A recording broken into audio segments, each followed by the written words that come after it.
ঈদকে সামনে রেখে আমরা অনেকেই কিন্তু সোশ্যাল মিডিয়ার মধ্যে আমাদের ঈদের শুভেচ্ছা পোস্টার শেয়ার করে থাকি এবং সেটা বেশিরভাগই হয়ে থাকে আমরা গুগল থেকে ফটোসগুলো ডাউনলোড করে আমাদের টাইমলাইনে শেয়ার করে আসছি। কিন্তু আজকের এই ভিডিওতে জানবো কিভাবে নিজের ছবি ইউজ করে একটি ঈদ মোবারক পোস্টার তৈরি করা যায়।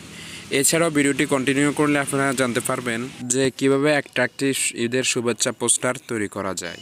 পোস্টারটি তৈরি করার জন্য আপনার ছোট্ট একটি অ্যাপ্লিকেশনের প্রয়োজন পড়বে, যেটি প্লে স্টোরে অ্যাভেলেবেল থাকছে। তারপর আমাদের ভিডিওর ডিসক্রিপশন বক্স চেক করতে পারেন।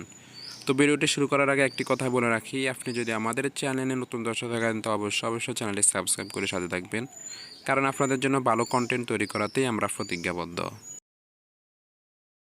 ফার্স্ট অফ অল আমাদেরকে ঈদুল আজহা ফটো ফ্রেম অ্যাপসটি ওপেন করতে হবে। অ্যাপসটি ওপেন করার পর আমরা দেখতে পাবো প্রথমত এখানে তিনটি অপশন। একটি হচ্ছে যে স্কোয়ার ফ্রেমস, আরেকটি হচ্ছে যে ফরটায়ার ফ্রেমস, আরেকটি হচ্ছে যে ল্যান্ড স্পেস ফ্রেমস। তো প্রথমত আমরা স্কোয়ার ফ্রেমসে যাই। স্কোয়ার ফ্রেমে আমরা ক্লিক করার পর তো ইন্টারফেস আসবে। এইখানে দেখতে পাবেন আপনারা অনেক ধরনের টেমপ্লেট আছে। হ্যাঁ, অবশ্যই আপনাদেরকে এই অ্যাপসটি চালানোর জন্য অবশ্যই ইন্টারনেট কানেকশন লাগবে। তো আমরা দেখিয়ে দিচ্ছি অনেক ধরনের টেমপ্লেট আছে। তো এগুলো কীভাবে এডিট করবেন আমরা পরবর্তীতে দেখাচ্ছি, আগে টেমপ্লেটগুলো দেখে নিন। এখানে এই কয়েকটা টেমপ্লেট আছে। এখন আমরা আবার ব্যাকে চলে যাব। তারপর আমরা 2 নম্বর অপশনে যাব, ফরটায়ার ফ্রেমস।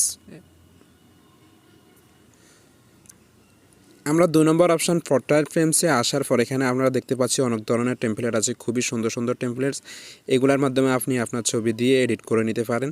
তো কিভাবে করবেন তাও আমরা দেখিয়ে দিব সুন্দর করে, এবং কিভাবে সেভ করবেন সবগুলো আমরা দেখিয়ে দিব। তো আমরা এখান থেকে আপনাদেরকে শুধুমাত্র টেমপ্লেটগুলো দেখাচ্ছি। এখন আবার আমরা ব্যাকে চলে যাব।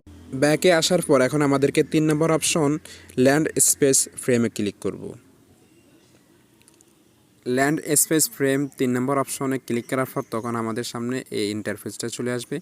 এখানে অনেক ধরনের টেমপ্লেট আছে, আপনারা চাইলে এগুলো এডিট করে নিতে পারেন আপনাদের ছবি দিয়ে। টেমপ্লেটগুলো দিয়ে সুন্দর করে আপনার নিজের পোস্টার তৈরি করতে পারেন ঈদুল আজহার।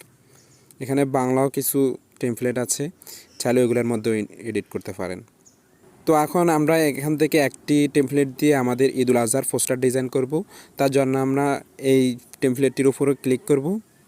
ক্লিক করার পর এখানে গ্যালারি আসবে এবং ক্যামেরা আসবে। তো আমরা গ্যালারিতে ক্লিক করব। গ্যালারিতে ক্লিক করার পর আপনার পছন্দনীয় একটি ছবি সিলেক্ট করে নিয়ে আসবেন।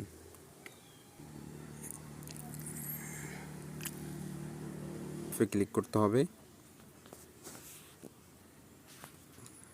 তারপর এখান থেকে আপনি অ্যাডজাস্টমেন্ট করে নেবেন, হাত দিয়ে ধরে 2 হাত দিয়ে ধরে অ্যাডজাস্টমেন্ট করে নেবেন।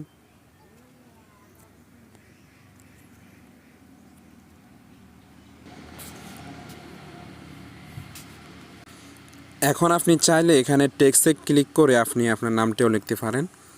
তো আমি আমার নামটা লিখতেছি। নামটি লেখা শেষে এখন আমাদেরকে এখানে ফন্টে ক্লিক করে আমরা ফন্টও চেঞ্জ করে নিতে পারি। এখানে বিভিন্ন ধরনের ফন্ট আছে, আপনি চাইলে নিয়ে নিতে পারেন।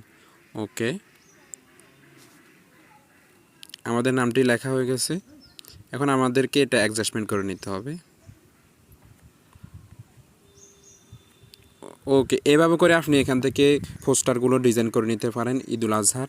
তো আমরা এখানে সেভ অপশনে ক্লিক করব। সেভ অপশনে ক্লিক করার পর আপনার ইন্টারনেট সংযোগ থাকার কারণে এখানে অনেক ধরনের অ্যাড আসবে, তো অ্যাডগুলো স্কিপ করে নেবেন। ওকে, তো আপনার ছবিটি সেভ হয়ে যাবে।